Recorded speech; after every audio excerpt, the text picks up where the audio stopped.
What are the biggest threats you believe exist to the CIPs in the Caribbean in particular in 2025 and beyond?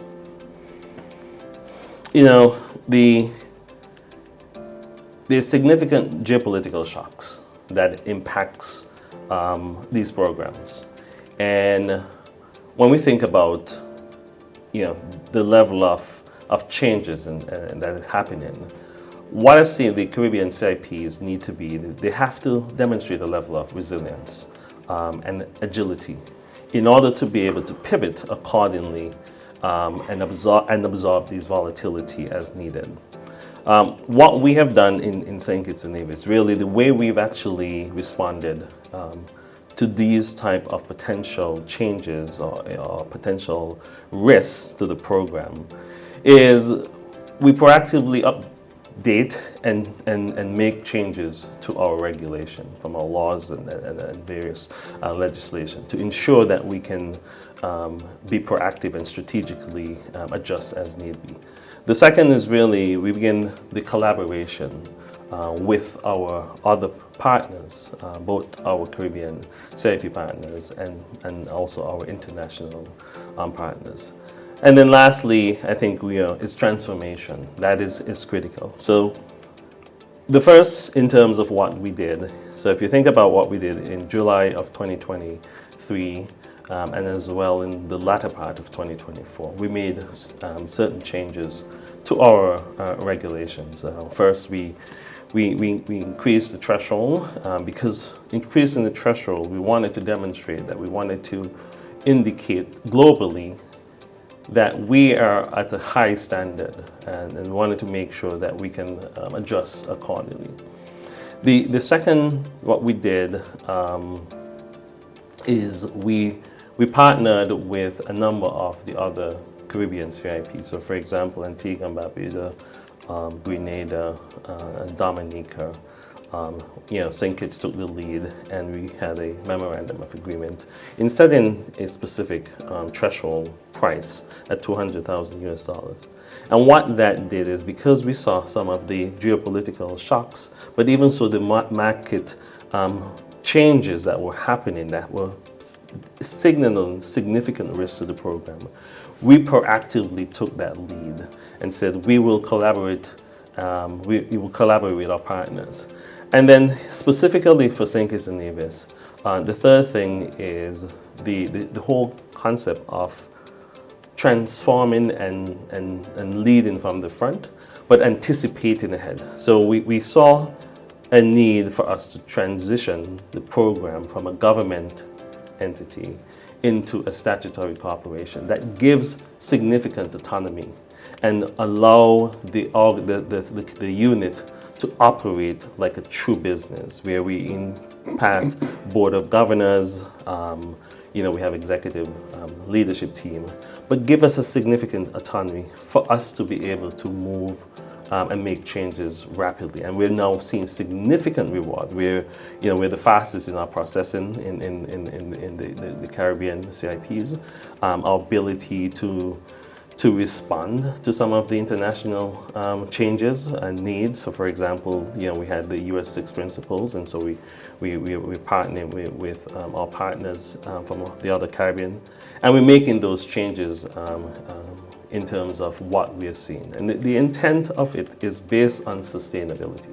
St. Kitts and Nevis has been the longest running CIP in the world. And it's not a simple feat to be the longest running or the first in the world. And so we know and we have seen all those geopolitical shocks.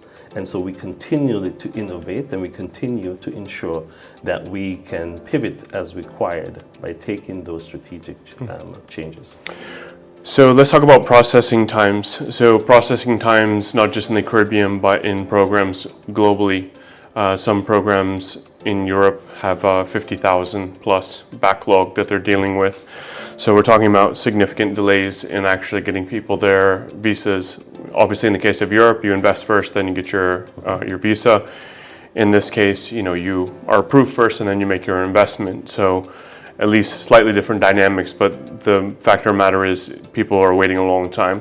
What is St. Kitts and Nevis doing to ensure that your setting the standard for processing times, and that in case of future application spikes that you can handle the volumes? Yeah, and you know, and we continuously get that question asked around speed, efficiency without impacting the integrity of the program. So we stepped back and we looked at where things were, and we immediately began doing some strategic changes. By transforming or transitioning into a statutory corporation, it allowed us to really operate in the mindset as a business, almost to the extent as a startup. And so we did certain strategic things. The first thing we did is we implemented a task force to look at all the backlogs. And I can probably say we are roughly, we've cleaned about 85% of those backlogs. But we didn't do that in terms of stopping the business. So the task force simply took out what we call in Lean Six Sigma, the waste. And so they were able to focus on that while the unit began focusing on those applications that were coming in. And we have seen a significant increase in speed. Reduction in processing time. We've seen upwards in terms of 120 days or into some less. We always, obviously, it's 120 to 180 days we sort of indicate because that's sort of the average bell curve. But because of the speed that we've implemented and where we're now incorporating new technology, and with the addition of our new digital system that will be rolling out in March of this year, we're seeing the process even faster because we have shifted a number of the manual touch points which slow down the process, and we focus those on the vetting and the due diligence area to ensure that we can focus.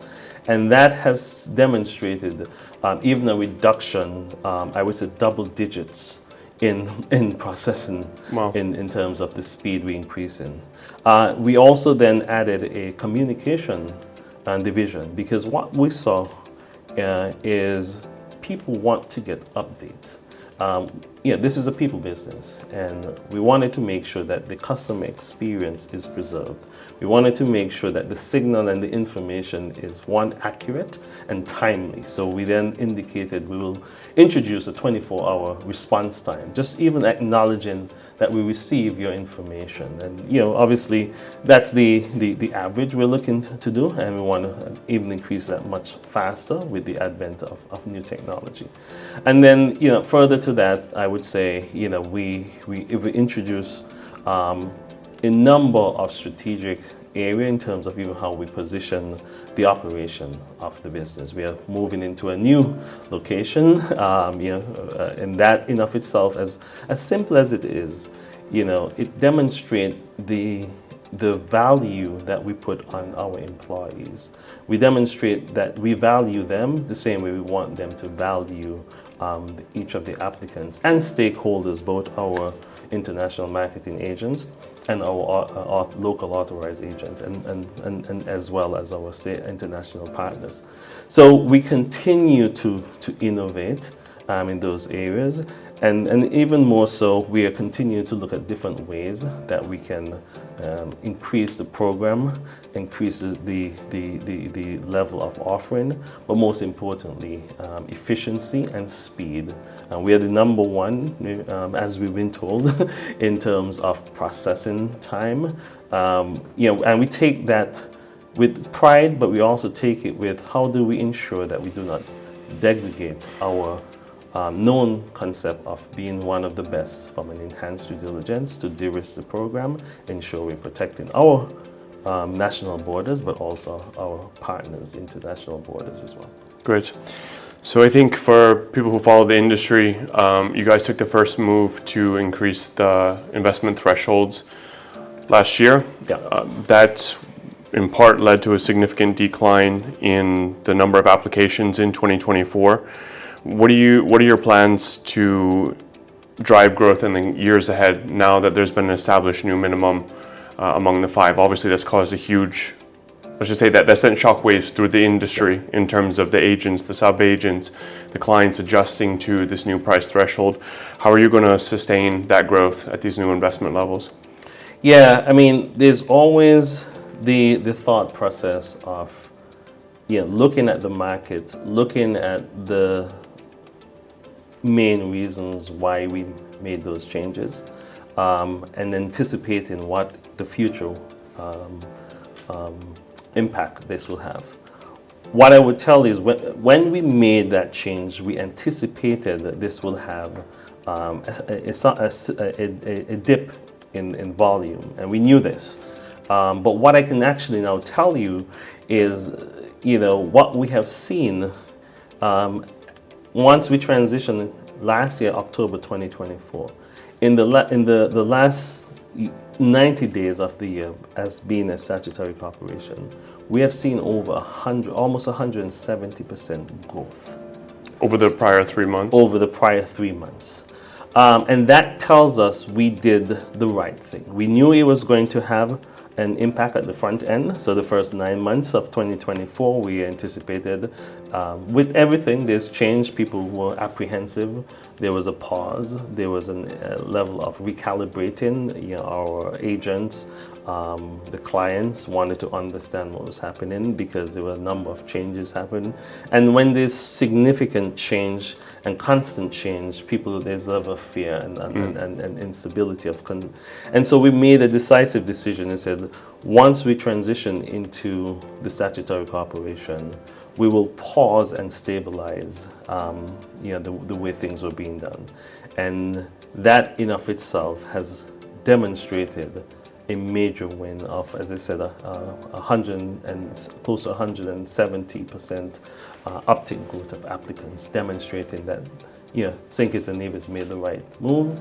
And to them, to what their clients are saying is, hey, I'm looking to be part of a program that has been in the citizenship by investment for a number of years, because it's clear they know what they're doing. They've been there for 40 years, and that change demonstrates that they anticipate what was to come in the environment. Great.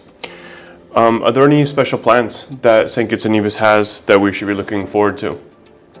Yeah, when we think about the Caribbean as a whole, as you're here, Matt, I'm sure you're enjoying the wonderful weather.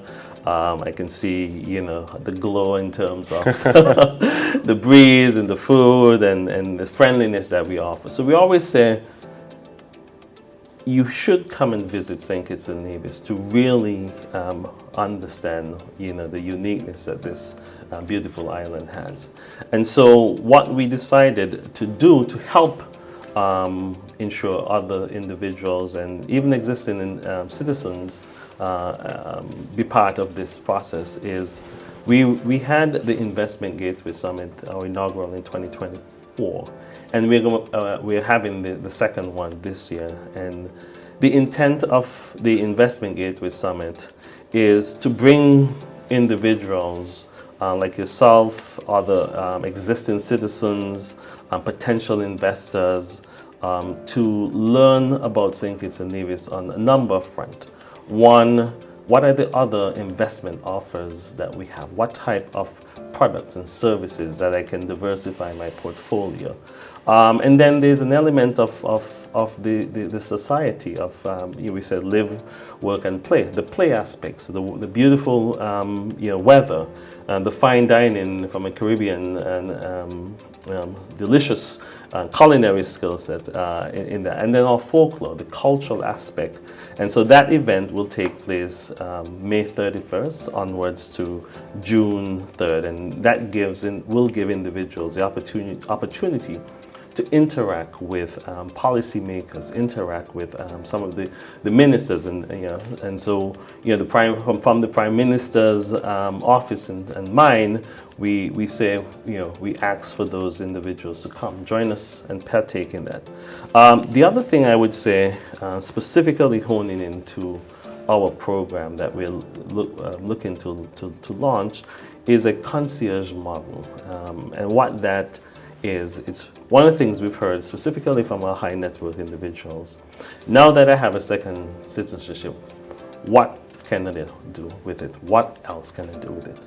And I think it's important for us to provide them that advisory support in terms of other products and services that they can leverage. And so we are going to introduce a concierge model, a very premier and very selective model for those individuals who wish to participate into that area in terms of, again, we offer the fast processing, but more so the continuation of their investment, but also now what are the other benefits that St. Kitts and Nevis has. So for example, our trust products that we have via Nevis, foundations, but we're going to go through and offer the hand-holding with a specific set of dedicated specialists that will be able to support those individuals. Great. So beyond the idea is that beyond the citizenship by investment and becoming a citizen of St. Kitts and Nevis, taking advantage of other advantages. So for example, St. Kitts and Nevis has one of the oldest or longest standing financial services industries with very good trust, foundations law, also some internationally licensed banks. So I guess you're thinking along those lines. And then yeah, that's great. And I guess for people who really want to, beyond just the citizenship, who want to come and live here, making that transition as frictionless as possible.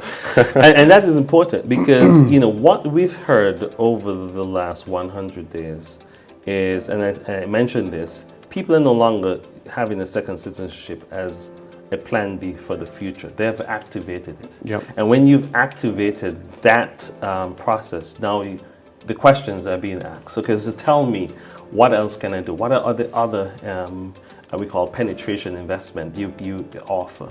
And so we saw there was a need, and so we've now decided that we are going to create that model of dedicated specialists who knows the products and services, as you mentioned, the trust and the foundation, and can help handhold our investors so they don't have to try to consider thinking different ways, but have in what we call an all-inclusive portfolio at their fingertip. Great. The donation or the real estate investment options have been there, I think, since inception. Mm-hmm. St. Kitts and Nevis also has an option called the public benefit option. Could you explain a little bit about the concept behind the public benefit option? Is it different than the donation? Is it the same? Are there any unique, say, investors choosing that option? Are they doing something different than the typical donation option? Maybe you could clarify what that option is and maybe some available projects out there. Yeah, and I get asked this question a lot because, the Federation and the government of St. Kitts and Nevis had made a bold statement that we want to be the first sustainable island state in the world. That's a bold statement. And how do you become, the first sustainable island state in the world? It requires investment. And so we have the product of our sustainable island state contribution. And the goal of that contribution primarily is to feed into the agenda of the sustainable island state goals, whether it's housing, renewable energy, food security, risk mitigation, protecting our shores and so forth. But what we begin hearing from our investors is, could there be other type of capital projects that I can be part of? And so we then begin thinking around how best can we give them that opportunities, along with, here are the major capital projects that the government sees as critical to our citizenship here in St. Kitts and Nevis. And these were then brought into the program to allow those investors to then specifically invest into those. So we have our airport, the expansion of our airport. Tourism is one of our largest industry here in St. Kitts and Nevis, and we consistently realize there's a need to expand and be able to attract more air flights into the country. So we now have in place the expansion of the airport as part of the public benefit option. The second is education. St. Kitts and Nevis has one of the highest literacy rate in the Caribbean, upwards of in the 90s, high 90s. And so we were in the process of building our secondary education system, which is what we call the Bastia High School. And so that became a public benefit option because we hear a number of investors, high net worth investors, said, what else can I do? What are the foundational aspects of this country that I'm investing into, this country that I have an interest in? How can I help? And so we've now given them the opportunity for those who wish to invest directly into education, but not just education, the actual facility itself in that way. And then we also looked at the fact that we have a number of our younger population who are very creative at heart. The creative economy, to the extent where we have a ministry that's actually called the creative economy itself. And so that in of itself, where we know a number of our creative young individuals, the performing arts, wish to have their own ecosystem. And environment for them to demonstrate their artistry. And so we place one of the capital investments, which is the amphitheater center, to be part of the public benefit option. And that in of itself was a great process where we see significant interest. Individuals here now would be able to have that state of the art center for their, and then we also have one of our strongest partners as here. It's our Marriott brand. And I was wondering if you're going to mention that. Yeah. Yes, and what we hear internationally, Marriott is the hospitality, the place we simply book. But what you may not know of the St. Kitts and Nevis Marriott is that they are so enshrined in our society. They actually provide, from a desalination process, the water across the area, the sector that they have, for all those restaurants and places. They provide scholarship, whether it's in culinary or hospitality, for a number of our young individuals. They're one of the largest employer in terms of citizens here in St. Kitts and Nevis. And they continue to be a strong partner with the government. And so, perhaps as you said, the name is known internationally from a hotel perspective, but the name is a partnership here in St. Kitts and Nevis and what they have done, and they continue to do, even during the difficult time in COVID, and other hotels that supported us during those difficult times. And so we said they demonstrate, even in the worst of times, their commitment to St. Kitts and Nevis, and so we enshrine them as part of the public benefit option. Great. In my meeting with them, that was also very interesting because from the outside, it wasn't obvious to me how much they were doing for the community. And when I may misquote the numbers, but I believe they say they're processing a billion gallons. If I'm not mistaken, it was a day or a week. No matter what time frame, we're talking about a huge amount of water. The water that people need to run their businesses, to sustain tourism on the island, et cetera, et cetera. So that was really great to see even groups like Marriott, who are known as some of the world's largest hotel groups, going beyond just putting people in hotel rooms and showing them a good time on the beach, right?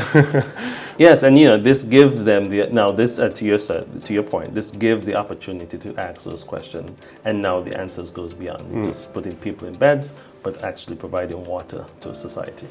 I think also in my experience with these programs, everyone knows in Dominica, Antigua Barbuda, St. Lucia, you folks, Grenada, they all have a donation option. But for entrepreneurs or for savvy business people, I think adding a layer of transparency to know exactly how those funds are going to be allocated, it makes you feel a lot better, right? If you have an affinity towards whether it's a sustainable economy or secondary education or whatever your flavor is that you feel most passionate about, having an option that you can choose to know that your money is going to go there, I think goes a long way to help people realize the benefit they are giving to the country, beyond just donating money into a black hole that hopefully does some good. So that's Well, great. I would say, the contribution consistently is continue to be our number one product, because the contributions is still, to some degree, one of the faster endpoint. But coming out of the contribution, a spin-off of that is, as you mentioned, the public benefit option. So and we hear it consistently. What else can I support? And even more so, this Investment Gateway Summit is also another avenue that we heard from our clientele base indicating, well, what else is there? And that's another opportunity for them to learn more of other ways they can actually invest in St. Kitts and Nevis. Great, thank you. Closing question, any final comments for our audience about the St. Kitts and Nevis CIP program and the investment migration industry as a whole? Yes, it's in the last 18 months has been an eye-opener. The number of changes that we see that has actually impacted the program on a whole, and what we're now seeing with even new programs coming online, even to the extent where we have the Georgia program that's coming on board at a trash point. We also have new changes in the immigration, as we would have probably seen, where the EB-5 may be transitioned into the golden card at a significant premium price of $5 million. And so we have to now realize that on a number of fronts, there's clearly a need for this industry. No one comes into the market, come into a new market or new industry if there's never a need. And so we realize there's a need for it. And then the second piece, we said, okay, we've been here in this for a very long time. We have to anticipate what the changes are. We have to understand what are the needs for our citizens, what are the needs that for our investors that they're looking for. And so we consistently want to make sure that we are innovating, we are always forward thinking. And so some of the initiatives that I shared earlier are the ways we're looking to do that. So St. Kitts and Nevis will always look at different ways. I welcome you again to join. Again, you hear the name St. Kitts and Nevis, but you have to touch, feel, and smell. So, for those of your audience who wish to really see what is behind the secret sauce of St. Kitts and Nevis, I encourage them to come and visit during our Investment Gateway Summit. And again, just giving a little plug on May 31st to June 3rd. But I'll close with this. The industry is forever changing. There's no longer the aspect of how things were done before. It is very changing. We have the whole aspect of the cryptocurrency. So we're anticipating that is going to have a significant impact. We have the issue of the political instability of what's happening in certain jurisdictions and what has stopped and certain ceasefire and potential ceasefires. Those will have impact. And so we have to be ready to understand what does that look like to our program, but most importantly, even to our electoral citizens of St. Kitts and Nevis. We did this, and we should never forget it. The purpose of this for a very small jurisdiction is our survival. It is our continual survival when we transition into an independent state and now had to fend for ourselves. And so we will never forget the purpose of this program, which is to better the lives of our citizens. And we always obviously want to ensure our investors' contributions are clearly demonstrating that. Fantastic. Very well said, and I appreciate the time. Thank you very much. So for more great interviews like this and to stay up to date on what's going on in the world of investment migration, wealth protection, tax planning, and everything a global citizen would need, make sure you subscribe below if you're not currently a subscriber. Thank you again, Mr. St. Juste. It's been a pleasure, and see you on the next one. Thank you. Thank you.